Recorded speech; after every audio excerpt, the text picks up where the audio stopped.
Tú eres justo y verdadero, papá. Gracias, mi Dios. Gloria a Dios. Hoy nos toca el capítulo 38 del libro de Éxodo. Capítulo 38 del libro de Éxodo. Padre amado, leemos tu palabra en el nombre del Señor Jesús. Amén.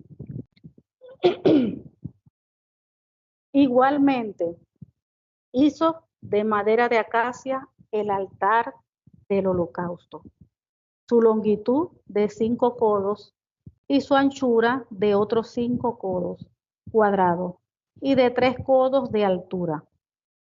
E hizo sus cuernos y sus 4 esquinas, los cuales eran de la misma pieza, y lo cubrió de bronce. Hizo asimismo todos los utensilios del altar: calderos, tenazas, tazones, garfios y palas. Todos sus utensilios los hizo de bronce. E hizo para el altar un enrejado de bronce de obra de rejilla, que puso por debajo su cerco hasta la mitad del altar. También fundió 4 anillos a los 4 extremos del enrejado de bronce para meter las varas. E hizo las varas de madera de acacia y las cubrió de bronce, y metió las varas por los anillos a los lados del altar para llevarlo con ellas. Hueco lo hizo de tablas. Vamos aquí a detenernos. Vamos a detenernos aquí. Entonces aquí nos está hablando del altar, como dice, del altar del holocausto. Recuerden que el altar estaba ubicado en el atrio exterior. ¿Recuerdan? Que ya lo hemos explicado varias veces. Está el atrio, que es la parte, vamos a decir, del patio. Todo el patio. Está el cercado, ¿verdad?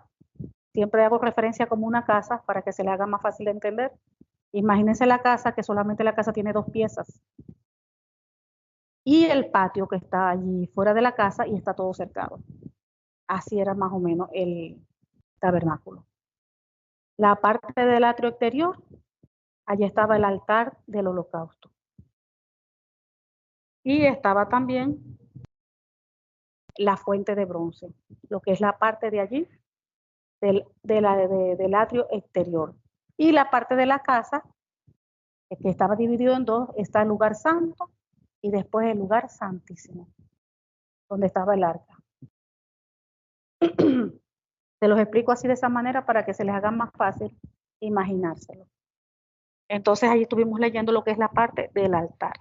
Como ya dijimos, el altar se encontraba ubicado en la parte del atrio exterior. Allí es donde hacían los sacrificios los sacerdotes, los cuales simbolizaba el arrepentimiento, el abandono del pecado y el ofrecer un corazón quebrantado y un contrito y un espíritu contrito. También es importante saber que los sacerdotes, allí donde hacían los sacrificios, en el altar, debía ofrecer los sacrificios que se hacían, era para ofrecerlos a Dios. Ellos eran los que podían hacer los sacrificios. O sea que si una persona venía porque tenía que hacer un tipo de sacrificio, no lo podía hacer la persona, alguien del pueblo. Eso solamente lo podía ejecutar los sacerdotes. Solamente ellos eran los que podían hacer eso. Entonces un sacerdote debía ofrecer todos los sacrificios a Dios. Una persona natural del pueblo no podía ofrecer directamente, matar allí el animal y ofrecerlo a Dios, no podía. Todo se tenía que hacer por medio de ¿qué? Del sacerdote. Entonces el altar era un lugar de sacrificio y la tarea que tenían allí los sacerdotes consistía en matar los animales y ofrecerlos como sacrificio a Dios. Allí, en el altar, se hacían 5 tipos principales de sacrificios u ofrendas que se hacían allí, en el Antiguo Testamento. Un tipo de sacrificio que se hacía era el holocausto. Eso lo podemos ver en Levítico, en el libro de Levítico 1. En el 6, del 8 al 13. En el capítulo 8, del 18 al 21. Y en el capítulo 16, versículo 24. El segundo era la ofrenda de cereal. Lo podemos tener también, lo ver como referencia en Levítico 2. En el 6, capítulo 6, del 14 al 23. Tercero era la ofrenda de paz. Lo podemos ver en Levítico 3, del 7, y capítulo 7, versículo 11, 34. Y el cuarto, la ofrenda por el pecado. Lo vemos en Levítico 4, en el capítulo 5, del 1 al 13, capítulo 6, del 24 al 30. Y el quinto era la ofrenda expiatoria. Esto lo podemos ver en Levítico 5, del 14 al 19, capítulo 6, del 1 al 7, y capítulo 7, del 1 al 6. Entonces ahí vemos que cada uno de estos sacrificios requería ciertos elementos, ya fuera un animal o un fruto del campo, y tenía un propósito específico. La mayoría eran divididos en 2 o 3 porciones. Una porción que era la de Dios, la porción para los levitas o sacerdotes, y si había una tercera porción, esta la conservaba la persona que ofrecía el sacrificio. Y también recalcamos, para recalcar, de que ya nosotros no tenemos que seguir el pueblo de Cristo, el pueblo de Dios, la iglesia de Cristo. Ya nosotros no tenemos que seguir haciendo los sacrificios, ofreciendo animales a Dios. Este tipo de sacrificios ya no lo hacemos. La iglesia de Cristo ya no hace eso. ¿Por qué? Porque recuerden que gracias a nuestro Señor Jesucristo, Él se dio a sí mismo. Y ese fue el último sacrificio, se dio como cordero. Dio su cuerpo, su sangre fue derramada. Y esa sangre derramada fue el nuevo pacto. Él nos redimió de la maldición de la ley, del pecado, de la muerte, de la enfermedad, de la pobreza, la miseria. Él pagó un precio altísimo, y ese precio fue el derramar su sangre, el dar su vida. Entonces ya nosotros ya no tenemos que hacer esos sacrificios de una manera física, como lo hacían en el Antiguo Testamento. Gracias, Señor, porque tú eres maravilloso, bueno y hermoso. Seguimos. Versículo 8. También hizo la fuente de bronce y su base de bronce de los espejos de las mujeres que velaban a la puerta del tabernáculo de reunión. Allí en el 8 está diciendo, ¿verdad? Ahí está hablando también se refiere a Bezalel, que hizo allí la base de bronce que se usaban. Allí ambos usaron los espejos de bronce que los donaron las mujeres, que servían a la entrada del tabernáculo. Fíjense, allí había mujeres que servían en la entrada del tabernáculo, y esas mujeres donaron los espejos de bronce. Y con eso fue que construyeron allí la fuente de bronce, usando los espejos que esas mujeres allí donaron. Entonces la fuente de bronce, recuerden que la fuente de bronce estaba ubicada ¿en dónde? En el atrio exterior, afuera. Afuera estaba el altar donde hacían los sacrificios, Y allí estaba la fuente de bronce también. ¿Y de qué servía la fuente de bronce? Allí los sacerdotes, antes de entrar al lugar santo, recuerden que estaba en la casa, el lugar santo y santísimo, dividida en dos. Entonces ellos, para entrar al lugar santo, en esa fuente de bronce que estaba llena de agua, los sacerdotes primero debían de lavarse las manos y los pies. Entonces eso hoy en día nos hace recordar que cuando nosotros nos ponemos a orar, antes de clamar, debemos ponernos a cuentas con Dios, limpiarnos, confesar nuestros pecados, para estar limpios que delante de Él. Antes había que hacerlo físicamente, lavarse las manos y los pies.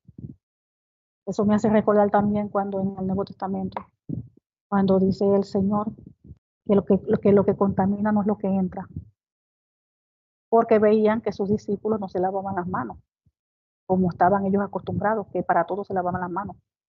Entonces el Señor dijo que, que lo que contaminaba no era lo que entra al cuerpo, sino lo que salía.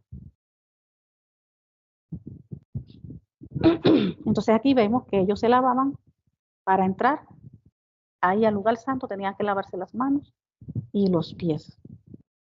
Y nosotros, para entrar también en la presencia del Señor, tenemos que lavarnos las manos, los pies, la boca, los ojos, la nariz, todo. Un baño completo. Porque a veces miramos lo que no debemos, hablamos lo que no debemos hablar, escuchamos lo que no debemos escuchar y hacemos cosas que no debemos hacer. Entonces tenemos allí que abrir nuestros corazones al Señor, ponernos primero a cuentas con Dios, confesar nuestros pecados. Y por lo que el Señor hizo en la cruz del Calvario, miren, tan fácil. Solamente confesar nuestros pecados y apartarnos. Dice la palabra del Señor que el que confiesa su pecado y se aparta, alcanza misericordia. Entonces allí nosotros nos estamos santificando. Nos estamos santificando. Fíjense antes que muera un proceso el santificarse. Pero hoy en día, miren, por la obra que el Señor hizo en la cruz del Calvario, nos dio libre acceso, el velo se rasgó y ahora nosotros podemos entrar hasta ese lugar santísimo, que solamente podía entrar los sacerdotes una vez al año. Ahora nosotros entramos las veces que queramos, la hora que queramos, en todo momento. Pero cada vez que entremos a la presencia del Señor, antes de orar, de clamar, primero tenemos que ponernos a cuentas con Dios, porque tenemos que limpiarnos, así como los sacerdotes se lavan las manos y los pies.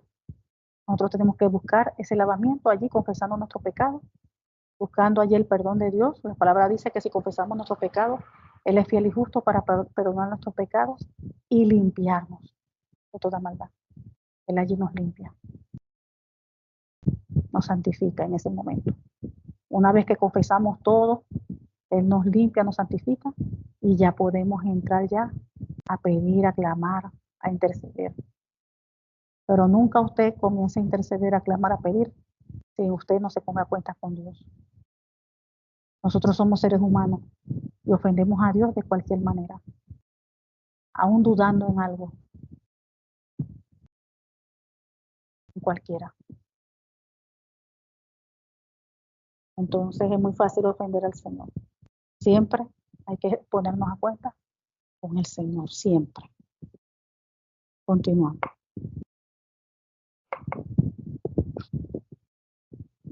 9. Hizo asimismo el atrio del lado sur al mediodía. Las cortinas del atrio eran de 100 codos de lino torcido.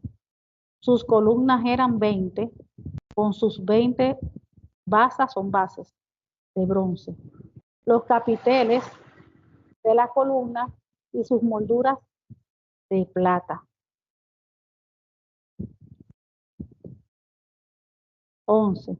Y del lado norte, cortinas de 100 codos, sus columnas 20, con sus 20 bases de bronce, los capiteles de las columnas y sus molduras de plata. 12. Del lado occidente, cortinas de 50 codos, sus columnas 10 y sus 10 bases, los capiteles de las columnas y sus molduras de plata. Del lado oriental al este, cortinas de 50 codos, a un lado cortinas de 15 codos, sus 3 columnas y sus 3 bases. Al otro lado, de uno y otro lado de la puerta del atrio, cortinas de 15 codos con sus 3 columnas y sus 3 bases.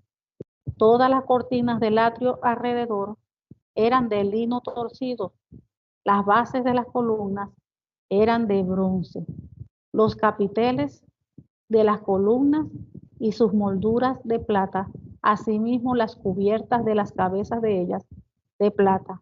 Y todas las columnas del atrio tenían molduras de plata. O sea que tenían anillos de plata. 18. La cortina de la entrada del atrio era de obra de recamador, de azul, púrpura, carmesí y lino torcido. Era de 20 codos de longitud y su anchura, o sea, su altura era de 5 codos, lo mismo que las cortinas del atrio. Sus columnas eran 4, con sus 4 bases de bronce y sus capiteles de plata, y las cubiertas de los capiteles de ellas y sus molduras de plata. Todas las estacas del tabernáculo y del atrio alrededor eran de bronce. Allí se está refiriendo a lo que es la parte, un ejemplo como si fuera el cercado, lo que es la construcción, lo que llamaríamos nosotros un cercado. Allí está explicando todo. La construcción y los materiales que se usaron. Todas las estacas del tabernáculo y del atrio alrededor eran de bronce. Estas son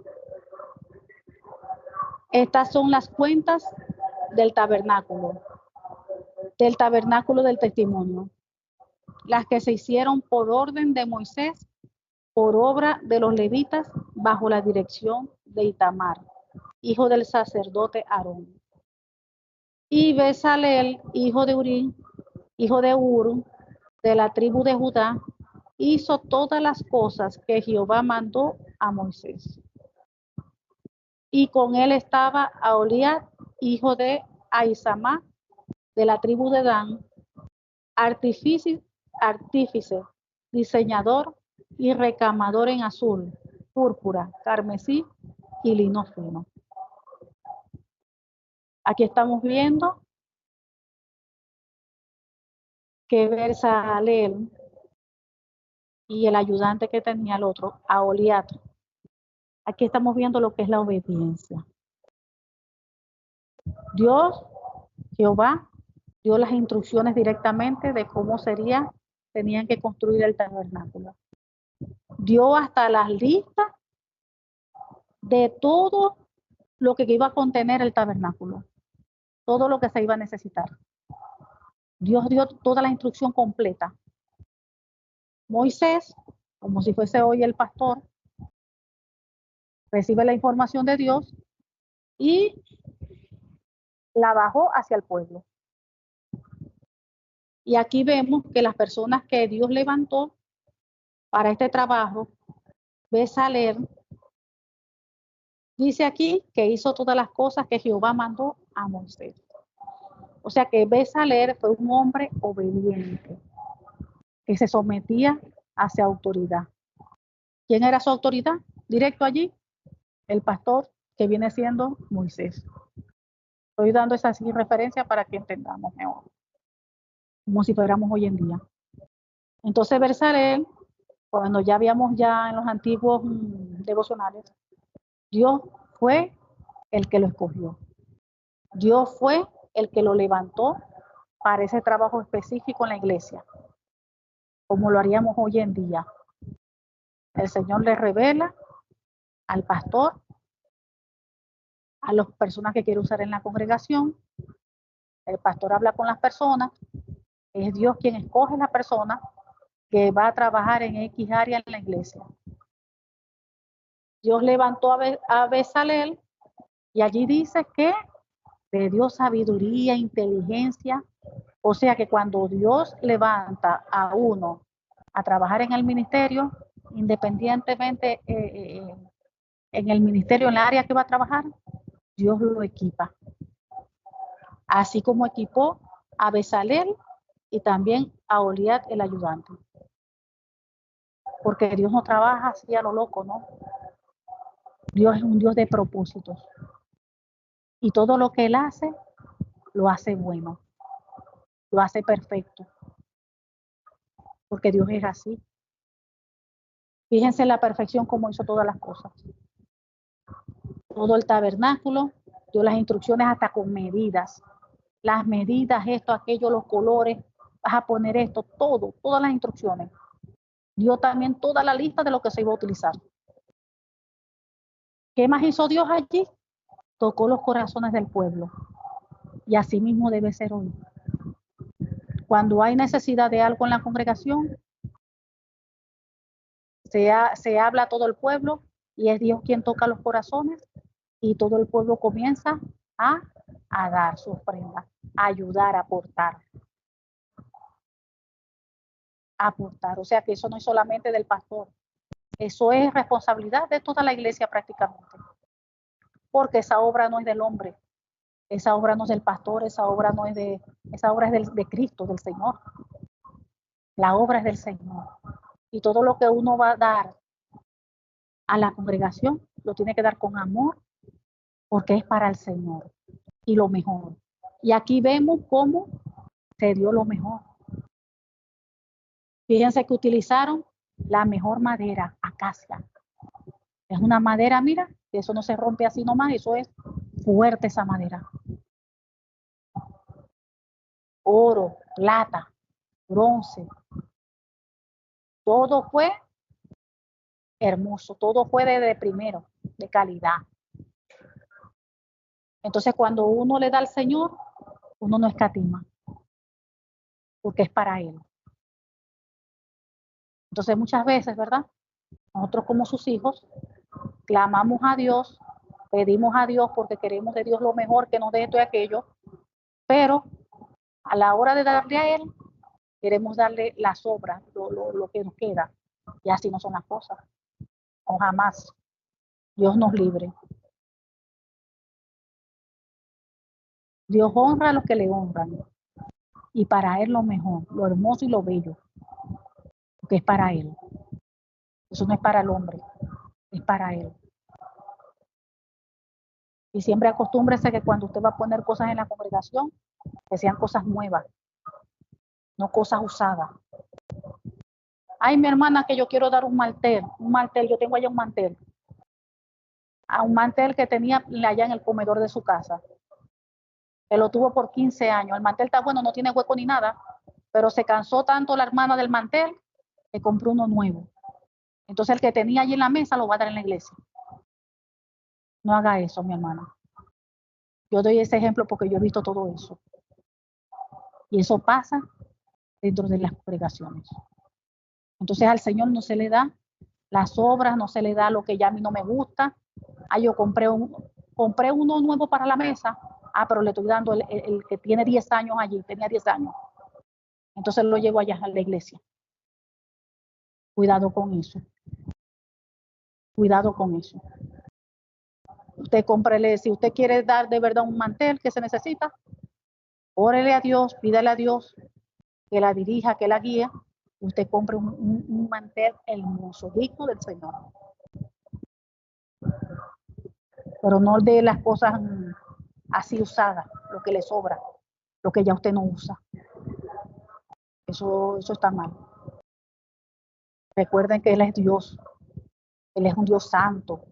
Santo, santo, santo, puro. Que no se nos olvide eso. Y a Él se le da las primicias, a Él se le bendice, se le exalta, se le glorifica. se le honra. Él es rey. Entonces seguimos. 24. Todo el oro empleado en la obra, en toda la obra del santuario, el cual fue oro de la ofrenda, fue 29 talentos y 730 ciclos según el ciclo del santuario. Fíjense. Eso fue que ofrendaron lo que es el oro. Que eso quiere decir que fue un total de 994 kilos, para que entendamos mejor. Calculado según el peso del ciclo del santuario. Ese oro se usó en todo el tabernáculo. Fíjense. El pueblo contribuyó con las ofrendas especiales de oro. Y fueron un total de 900, escuchen bien, 994 kilos. Este oro se usó en todo el tabernáculo. 25. Y la plata de los empadronados de la congregación fue 100 talentos y 1775 ciclos según el ciclo del santuario. Ahí está diciendo que toda la comunidad de Israel dio 3.420 kilos de plata, calculado según el peso del ciclo del santuario. 26. Medio ciclo por cabeza según el ciclo del santuario a todos los que pasaron por el censo, de edad de 20 años arriba, que fueron 603.550.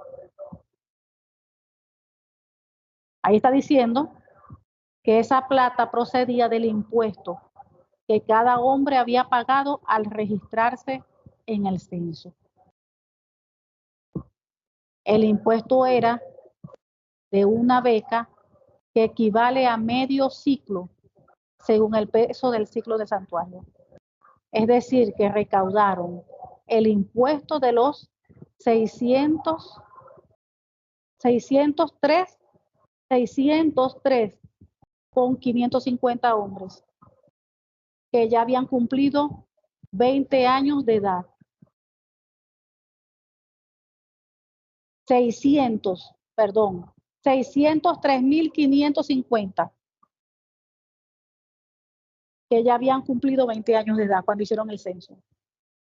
El 27. Hubo además 100 talentos de plata para fundir las bases del santuario y las bases del velo.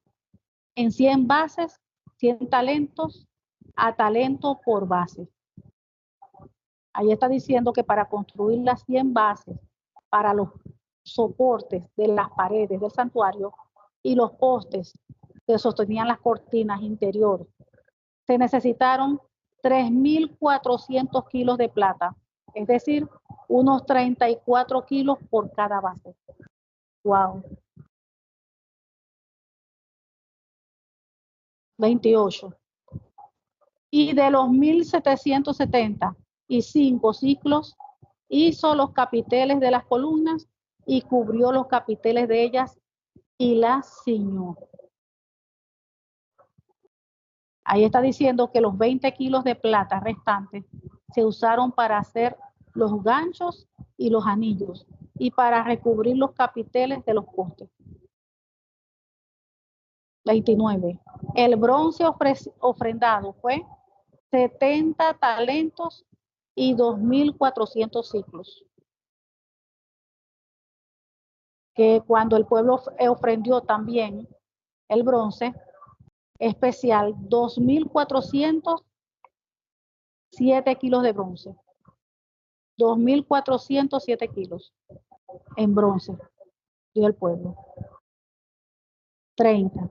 Del cual fueron hechas las bases de las puertas del tabernáculo de reunión y el altar de bronce, y su enrejado de bronce y todos los utensilios del altar.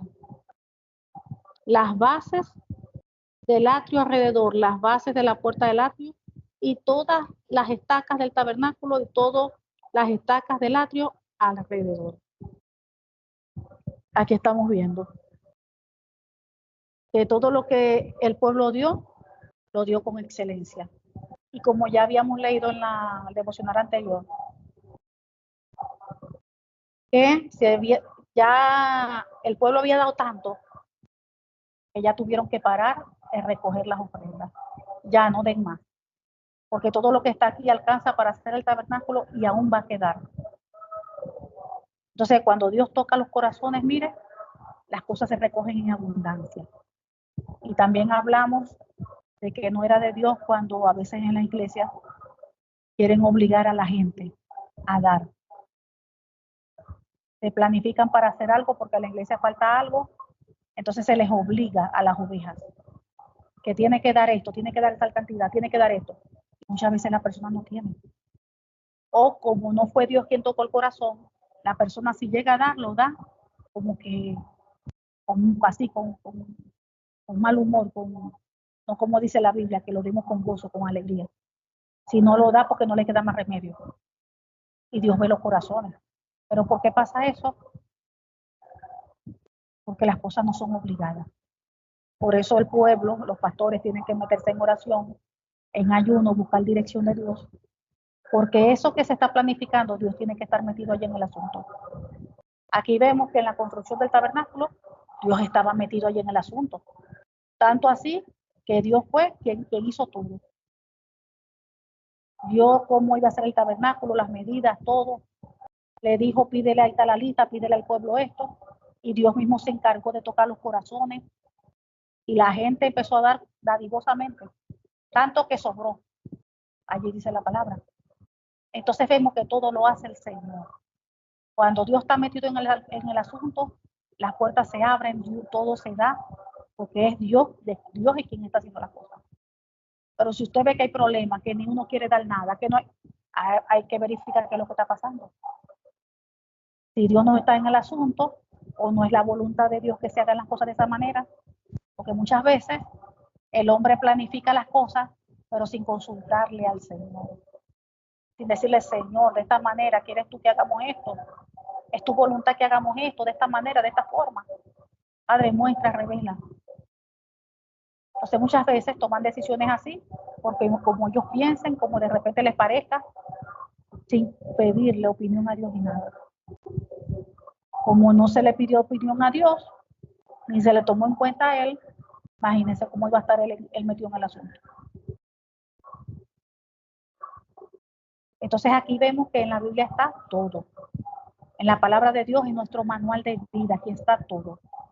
Cómo debe manejarse la congregación, fíjense, en cuanto a las ofrendas. Aquí está todo. Cómo se deben manejar. Es Dios quien hace todo. La responsabilidad del pastor de buscar del Señor, de meterse con el Señor para que busque dirección de Dios y reciba la dirección de Dios. Eso es responsabilidad de la cabeza, no del pueblo. Aquí vemos que Moisés se metía con el Señor. Era responsabilidad de Moisés. Y vemos cómo Dios estaba allí con Moisés. Dios estaba allí respaldando el trabajo de Moisés. Dios estaba allí en el asunto. Y es lamentable porque hay congregaciones donde las vemos allí danzando, cantando, dando palabras, pero Dios no está allí. Dios no está respaldando. Porque para que sepamos que Dios no respalda a cualquiera, Dios no está con cualquiera. Para que Dios esté metido en el asunto y esté allí respaldando a una persona, la persona tiene que ser de verdad que Dios. Debe ser una persona obediente a Dios, que viva la palabra, una persona apartada de Dios. Porque recuerden que Dios es un Dios santo, santo. Miren todo lo que estuvimos leyendo. El pueblo para acercarse a Dios, miren, primero tenía que pasar un proceso de limpieza, lavar sus vestiduras, santificarse, porque se iban a acercar allí a la montaña.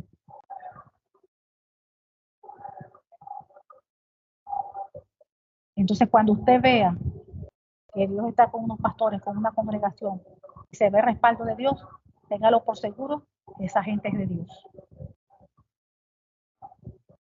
Porque Dios no está así respaldando a cualquiera. Aquí vemos que respaldaba a Moisés, pero vemos que Moisés era un hombre de Dios. Mire todo lo que hemos leído con respecto a Moisés. Cara a cara.